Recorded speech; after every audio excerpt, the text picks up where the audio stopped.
हम फिर से लेकर आ चुके हैं आप लोगों के लिए सुबह की सभी ताज़ा और बड़ी खबरें।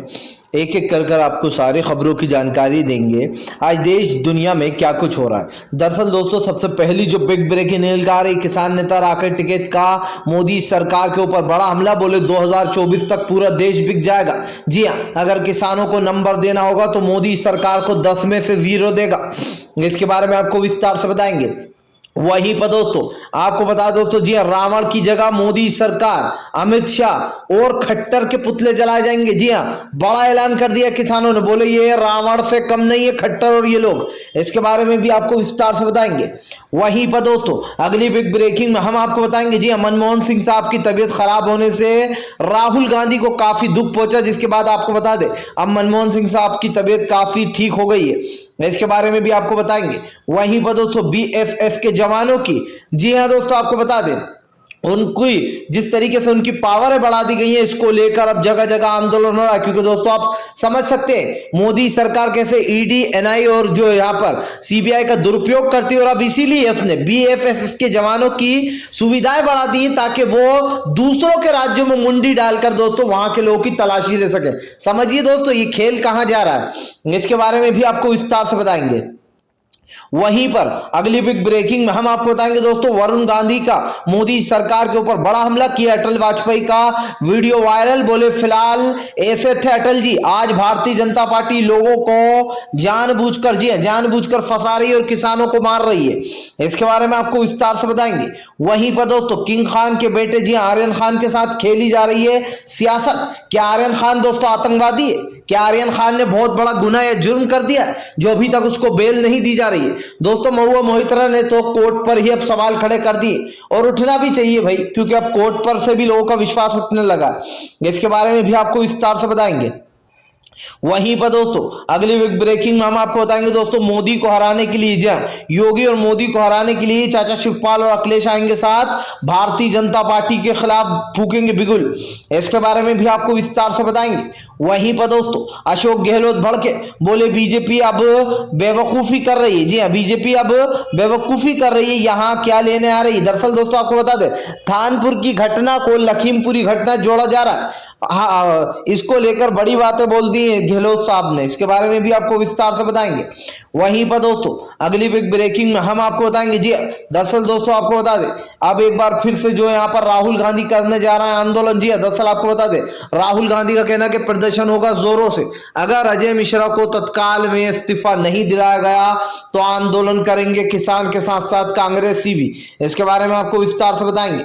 वहीं पर दोस्तों किसान नेता राकेश टिकैत बोले 26 अक्टूबर को एक बड़ी महापंचायत होने जा रही है सरकार के खिलाफ। इसमें सरकार के खिलाफ बड़े फैसले लिए जाएंगे। जी रोक सकते हैं तो रोक ले, बड़ी पंचायत होकर रहेगी। इसके बारे में भी आपको विस्तार से बताएंगे। तो सारी खबरें दोस्तों एक एक कर देंगे। फिलहाल खैर चलिए बढ़ते हैं सबसे पहली और सबसे बड़ी खबर की ओर। दरअसल दोस्तों आपको बता दें, तीनों कृषि कानून को लेकर भड़के किसान नेता राकेश टिकैत ने बोला मोदी सरकार पर बड़ा हमला, बोले 2024 तक पूरा देश बेच देगी ये सरकार। राकेश टिकैत ने कहा कि अगर किसानों को मोदी सरकार को 10 में से नंबर देना हो तो किसान 0 देगा। ना ये सरकार आम जनता की है ना किसानों की है। राकेश टिकैत ने कहा कि सरकार अपनी राजनीति चमकाने के लिए किसानों को कुचलवा रही है, लेकिन सरकार ये समझ ले कि किसान पहले भी ये आंदोलन कर रहा था, आज भी सरकार के खिलाफ खड़ा और 2024 तक खड़ा रहेगा। किसान नेता राकेश टिकैत ने कहा कि अब आप लोग तैयार रहिए, क्योंकि अब बिजली भी प्राइवेट हाथों में जाने वाली है। धीरे धीरे कर मोदी सरकार ने देश बेचना शुरू कर दिया।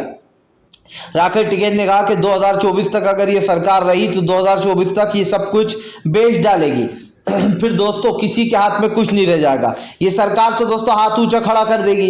बेचने के बाद आप समझ सकते हैं देश में कुछ रह नहीं जाएगा। प्रधानमंत्री नरेंद्र मोदी दोस्तों किन लोगों का फायदा कराना है? अडानी और अंबानी जैसे लोगों का, जिनके पास पहले से अरबों खरबों रुपए है। क्या आपको पता है दोस्तों अडानी की रोजाना की कमाई जी कितनी हो गई है दोस्तों? मोदी सरकार ने अडानी की दोस्तों संपत्ति को 10 गुना बढ़ा दिया, और 10 गुना का मतलब आप समझ सकते हैं दोस्तों। इधर मोदी सरकार बड़े बड़े दावे करती है कि हम किसानों के बारे में सोचते हैं 2024-22 तक किसानों की आय दोगुनी हो जाएगी। कहां हुई दोस्तों? क्या आपको किसानों की आय दोगुनी दिखी? दोस्तों सवाल यही उठता है कि सरकार जो कहना चाह रही है, सरकार जो बोल रही है आज देश की जनता से, उसमें ये चीज साफ हो जाती है दोस्तों कि बीजेपी कहीं ना कहीं लोगों को ये समझाने की कोशिश कर रही है कि फिलहाल उसने कृषि कानून लाकर बहुत अच्छा काम करा। राकेश टिकैत ने कहा कि अगर मोदी सरकार को जरा सा भी देश की फिक्र होती तो देश का निजीकरण नहीं किया जाता, बैंकों के निजीकरण कर दिए गए, रेलवे स्टेशन बेच दिए गए, हवाई अड्डे बेच दिए गए, ऐसी कोई सी दोस्तों संपत्ति नहीं बची है अब सरकारी जो सरकार ने ना बेची हो। दोस्तों कांग्रेस के बारे में ये लोग कहते थे कि कांग्रेस महंगाई बढ़ा रही है, कांग्रेस देश को बेच रही। समझिए दोस्तों, नरेंद्र मोदी का नारा ही ये था कि मैं देश नहीं बिकने दूंगा, लेकिन क्या हुआ दोस्तों, सबसे पहले कांग्रेस ने जो बनाया था वो बीजेपी ने आते ही बेचना शुरू कर दिया। एलआईसी से शुरुआत हुई थी दोस्तों बेचने की, उसके बाद तो मोदी सरकार ने झड़ी लगा डाली।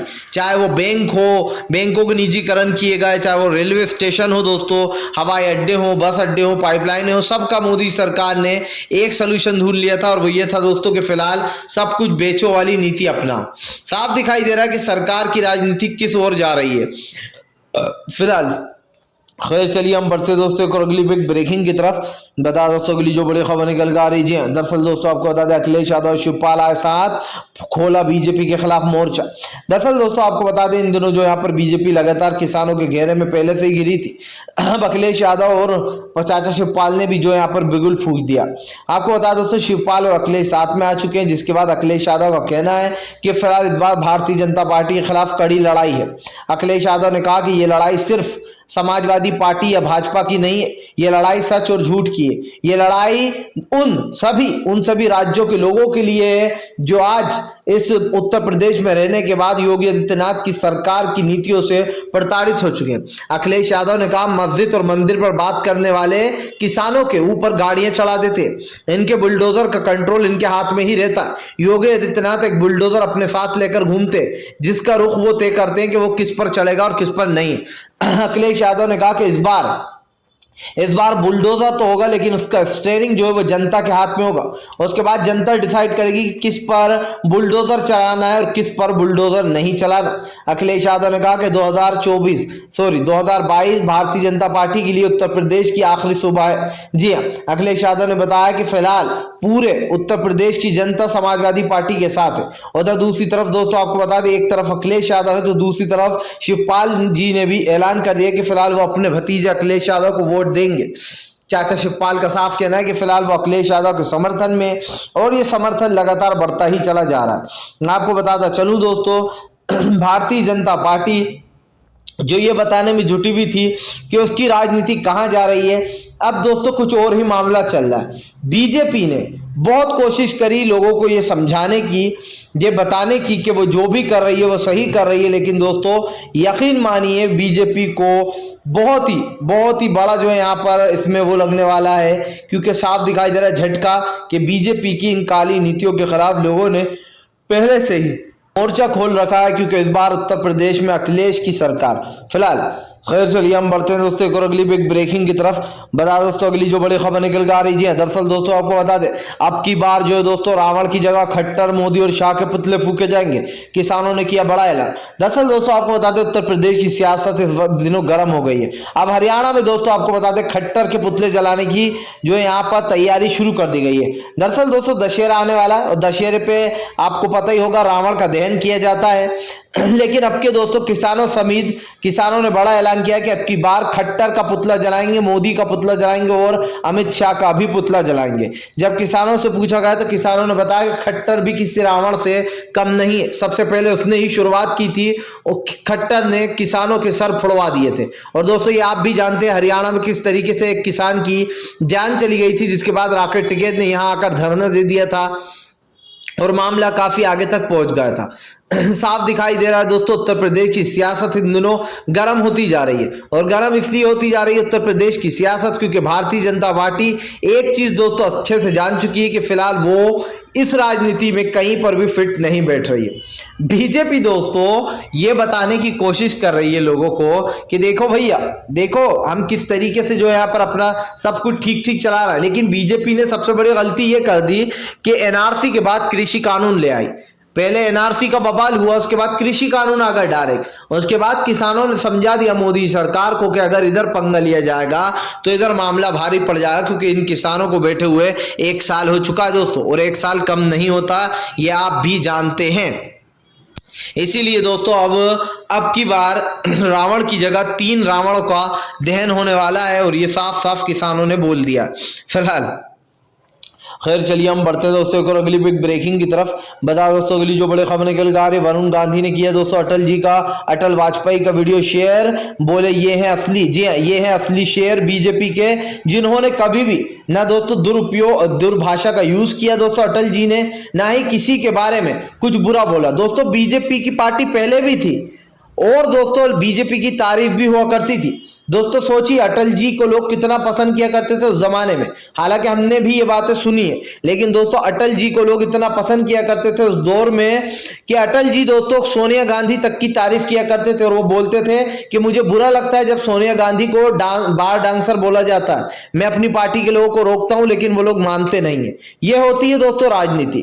अटल जी भी तो बीजेपी के थे, लोग उनसे प्यार किया करते थे, लेकिन दोस्तों अटल जी की जो पॉपुलैरिटी थी वो मोदी उनके सामने कुछ भी नहीं है, इतनी ज्यादा जो पॉपुलैरिटी थी। और अब तो मोदी सरकार की लंका दहन हो गई है, अब तो मोदी सरकार में 22% पे पड़े हुए हैं, वो भी 2024 कब आएगा और कब उड़ा ले जाएगा ये मोदी जी को पता ही नहीं चलेगा।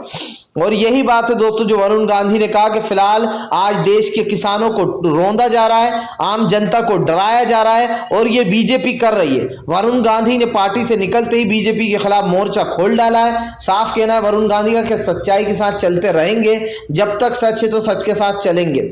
दोस्तों वरुण गांधी की इन बातों को काफी पसंद किया जा रहा है, क्योंकि सोशल मीडिया पर एक आग सी लग गई, और ये साफ हो गया है कि फिलहाल बीजेपी अपनी राजनीति चमकाने को नई नई चीजें कर रही है, लेकिन किसान भी पीछे हटने को तैयार नहीं है। किसान अपने मुद्दों पर अड़ा रहेगा। किसान अपनी बातों पर दोस्तों साफ है कि वो अपने मुद्दे से हटना नहीं चाहता है।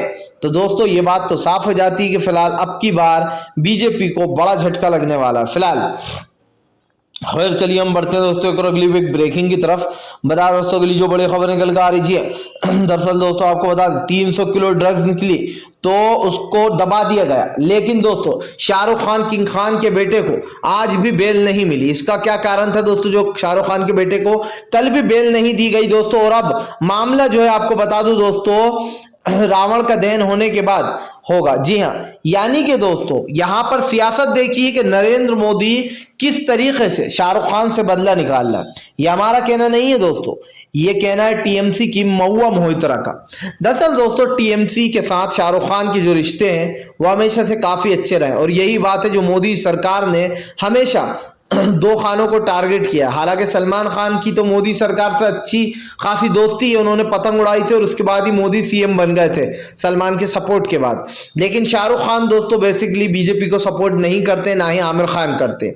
अब दोस्तों शाहरुख खान को घेर लिया गया, उनके बेटे आर्यन को गिरफ्तार कर लिया गया। गिरफ्तार भी कैसा दोस्तों, ना आर्यन के पास से ड्रग्स निकली, ना ही वो ड्रग्स लेता था क्योंकि उसकी रिपोर्ट कराई गई। अब दोस्तों बीजेपी ने सोचा कि आर्यन खान को ज्यादा से ज्यादा जेल में बंद कैसे रखा जाए, तो दोस्तों किंग खान को परेशान किया जा रहा है, जानबूझकर टाला जा रहा है केस को, आगे तारीख बढ़ा दी जाती है कि अब सुनवाई जब होगी। अब जैसे कि दोस्तों आपको बता दें अब रावण का दहन होने के बाद, जी हाँ दशहरे के बाद सुनवाई होगी, 20 तारीख के लगभग की डेट दी है। तो दोस्तों ये साफ दिखाई दे रहा है कि आर्यन खान को फंसाया जा रहा है। महुआ मोहित्रा ने कहा कि चलिए बीजेपी का तो पता है कि बीजेपी ये जानबूझकर कर रही है, लेकिन जजों को क्या हो गया, जजों को तो सब कुछ साफ दिखाई दे रहा है। कैसे दोस्तों सिद्दीकी जो कप्पन है बेचारा दोस्तों, उसको उत्तर प्रदेश में पिछले 1 साल से बंद कर रखा है। क्या गलती थी दोस्तों सिद्दीकी कप्पन की, सिर्फ यही ना कि वो दोस्तों हाथरस के कांड की जो घटना हुई थी उसको बेचारा कवर करने जा रहा था। आज भी सिद्दीकी कप्पन जेल के अंदर है दोस्तों। लेकिन दोस्तों क्या ये सब चीजें जजों को नहीं दिखाई देती दोस्तों? अगर कोर्ट ही अगर दोस्तों पक्षपात करने लगा तो फिर लोगों का विश्वास कैसे रहेगा दोस्तों अदालतों पर? क्या दोस्तों आर्यन खान ने इतना बड़ा गुनाह किया है बेचारे ने कि उसको अभी तक जेल में बंद रखा गया है दोस्तों? मैं दोस्तों आपको बीजेपी के बड़े बड़े नेताओं के ऐसे नाम बता सकता हूं जिनको 2 दिन में जेल से निकाल लिया गया। अर्णब गोस्वामी क्या बीजेपी का बाप था क्या दोस्तों, जो उसको रातों रात सुप्रीम कोर्ट खुलाकर उसको जमानत दिला दी गई? और अर्णब गोस्वामी के ऊपर तो दोस्तों हत्या का केस दर्ज है। उसके ऊपर ये चार्ज लगे थे कि इसकी वजह से जो यहाँ पर मुंबई में रहती है उनके पति ने आत्महत्या कर ली थी। जी हाँ, क्योंकि उसने उसके पैसे नहीं दिए थे। अर्णब गोस्वामी के लिए दोस्तों 3 बजे भी कोर्ट खोलकर रात को बेल मिल जाती है। बीजेपी के नेता को जब उद्धव ठाकरे गिरफ्तार कराते हैं तो उसको भी रातों रात 2:30 बजे बेल दे दी जाती है। लेकिन आर्यन खान मामले में दोस्तों आज 10 दिन से ज्यादा हो चुके हैं। वो एक यंग एज लड़का है दोस्तों, और आप समझ सकते हैं कि इसका पढ़ाई पर कितना गहरा असर पड़ता है, उसके कैरियर पर कितना गहरा असर पड़ेगा। और ये सब कुछ बीजेपी के कहने पर हो रहा है। ईडी, सीबीआई, एनआई, इन 3 चीजों का दुरुपयोग किया जाता था और अब दोस्तों इसमें एनसीबी का नाम भी जुड़ गया। साफ दिखाई दे रहा है दोस्तों कि भारतीय जनता पार्टी इन दिनों किस तरीके की राजनीति कर रही है और वो आगे क्या करना चाहती है। फिलहाल खैर चलिए हम बढ़ते हैं दोस्तों एक और अगली एक ब्रेकिंग की तरफ। बता दोस्तों अगली जो बड़ी खबर निकल कर आ रही है, दरअसल दोस्तों आपको बता शिवराज सिंह चौहान मामा के राज में मध्य प्रदेश पे किसानों के ऊपर भाजी गई लाठियां। जी हाँ, लोगों ने सोशल मीडिया पर घेर लिया। दरअसल दोस्तों मामा शिवराज जो कि मध्य प्रदेश के कहते हैं कि मैं सबका मामा हूं, जी हाँ, लेकिन दोस्तों मामा शिवराज के राज में उत्तर प्रदेश खासकर मध्य प्रदेश में दोस्तों किसानों को प्रताड़ित किया जाता जा रहा है। दरअसल दोस्तों एक मामला निकल कर सामने आया। किसान 6 महीने से खाद मांग रहे थे, खाद की कमी है बताया जा रहा है। किसान जैसे ही खाद मांगने पहुंचे तो वहां पर दोस्तों पुलिस को एक्टिव कर दिया गया और किसानों के ऊपर जमकर लाठियां भांजी गई, जिसके बाद वहां पर खड़ी हुई महिला दोस्तों भड़क गई गांव वाली, और उनका कहना था कि मोदी जो है वो, अब दोस्तों बोलना नहीं चाहता हूं कि मरेगा, कुछ इस टाइप से उन्होंने और भी बुरे बुरे शब्द बोले मोदी जी के लिए। सबसे बड़ी बात यह दोस्तों कि आज मध्य प्रदेश में किसानों के ऊपर जिस तरीके से लाठियां चलाई गई हैं उसको लेकर किसान गुस्से में आ गया। किसानों का साफ कहना है कि ये सब कुछ बीजेपी के राज्यों में ही हो रहा है। जहां जहां बीजेपी की सरकार है, जिन जिन राज्यों में, वहां वहां बीजेपी वाले जानबूझकर लोगों को मार रहा है, पीट रहा है और इस तरीके की घटनाओं को अंजाम दे रहा है। यह साफ है दोस्तों कि भारतीय जनता पार्टी किसानों को डराने धमकाने का काम कर रही है, किसानों को डरा रही है। और दोस्तों इस बात को झुटलाया नहीं जा सकता है कि बीजेपी की सरकार किसानों को दोस्तों पूरी तरीके से प्रताड़ित करने में लगी हुई है। भारतीय जनता पार्टी जो कहती है कि हम लोगों का ध्यान रखते हैं, हम कानून को लोगों के लिए ही ला रहा है, लेकिन दोस्तों लोगों के लिए कानून लाया कब जा रहा है? इसका तो लोगों के ऊपर दुरुपयोग किया जा रहा है। जिस तरीके से किसानों को लाठियां मारी गई हैं भोपाल में, यह मामला बहुत ही दुर्भाग्यपूर्ण रहा दोस्तों। सबसे बड़ी बात यह है कि आपको किसने यह हक दिया कि आप किसानों को लाठियों से मारो? पुलिस वाले दोस्तों खरबूजे को देखकर खरबूजा रंग बदलता है। क्या ये लखीमपुरी घटना के बाद से ये सब कुछ किया जा रहा है कि ये सोच लिया गया कि जहां जहां बीजेपी शासित राज्य है वहां वहां किसानों को पीटा जाए ताकि किसान डर जाएं? या तो इस तरीके का एक प्रोपेगेंडा रचा जा रहा है दोस्तों किसानों के खिलाफ। फिलहाल खैर चलिए हम बढ़ते हैं दोस्तों एक और अगली एक ब्रेकिंग की तरफ। बता दोस्तों अगली जो बड़ी खबर निकल कर आ रही है, दरअसल दोस्तों आपको मनमोहन सिंह की तबीयत खराब होने से राहुल गांधी है काफी दुखी। दरअसल दोस्तों आपको बता दें बीती रात मनमोहन सिंह साहब की तबीयत खराब हो गई थी। हालांकि अब मनमोहन सिंह साहब की तबीयत में काफी ज्यादा सुधार है और उनकी हालत काफी पहले से ज्यादा काफी स्थिर हो चुकी है। इसी के साथ साथ जो है आपको बता दोस्तों प्रधानमंत्री नरेंद्र मोदी ने भी कहा कि वो उनकी जल्दी स्वास्थ्य ठीक होने की शुभकामनाएं करते हैं। दोस्तों मनमोहन सिंह साहब एक ऐसे प्रधानमंत्री रहे देश के जिनको देश हमेशा याद करेगा। वो हैं दोस्तों, जब भी देश उनकी काफी रिस्पेक्ट करता है, ना होंगे तब भी रिस्पेक्ट करेगा। लेकिन हम ऊपर वाले से यही दुआ करेंगे कि मनमोहन सिंह साहब हमारे साथ हमेशा रहें। दरअसल दोस्तों मनमोहन सिंह साहब एक ऐसे प्रधानमंत्री थे जिनका कार्यकाल सबसे बेहतरीन और सबसे खूबसूरत माना जाता है। क्यों माना जाता है दोस्तों? क्योंकि डॉक्टर मनमोहन सिंह साहब के आने से जीडीपी में भयंकर उछाल आया था। सबसे ज्यादा अगर किसी ने जीडीपी को बढ़ाया था तो वो मनमोहन सिंह ही थे। जी हाँ दोस्तों, और मनमोहन सिंह साहब का कार्यकाल काफी लाजवाब रहा था, जिसके बाद ये साफ हो जाता है कि मनमोहन सिंह की जो एक तरीके से राजनीति है दोस्तों वो काफी ज्यादा मायने रखती थी। क्योंकि उन्होंने कभी भी किसी के ऊपर दोस्तों ना ही झूठे केस लगवाए, ना लोगों को प्रताड़ित किया गया, और इनको काफी दोस्तों लोगों का सपोर्ट भी मिलता था। फिलहाल ये साफ दिखाई दे रहा है कि मनमोहन सिंह साहब की जो एक राजनीति थी दोस्तों लोग उसको मिस कर रहे हैं। फिलहाल खैर चलिए हम बढ़ते दोस्तों एक और अगली बिग ब्रेकिंग की तरफ। बता दो तो किसान नेता राकेश टिकैत बोले कि 2024 में भारतीय जनता पार्टी को सत्ता से निकाल देंगे बाहर। जी हाँ, क्योंकि 2024 तक देश तो बिच ही जाएगा, लेकिन ये सरकार भी नहीं बचेगी। राकेश टिकैत ने कहा कि हम भी देखते हैं सरकार ज्यादा ताकतवर है या फिर इस देश का किसान। जी हाँ, किसान अपनी लड़ाई खुद लड़ रहा और अंत तक लड़ेगा जब तक किसान को उसका हक नहीं मिल जाता। 26 अक्टूबर को दोस्तों आपको बता रहे बड़ी महापंचायत करेंगे। फिलहाल अगर आप भी शांतिपूर्ण ढंग से पीएम की इन सभी गलत नीतियों का दिल से विरोध करते हो और आप मानते हो कि ये सरकार बस एक तानाशाह सरकार, इसको तत्काल में अपना इस्तीफा दे देना चाहिए, तो इस वीडियो को ज्यादा से ज्यादा शेयर कीजिए, लाइक कीजिए और अगर आप हमारे चैनल पर पहली बार आए तो सब्सक्राइब करने के साथ साथ पास में घंटी आएगी, उसको जरूर दबाएं ताकि हर वीडियो की अपडेट आपको मिल पाए।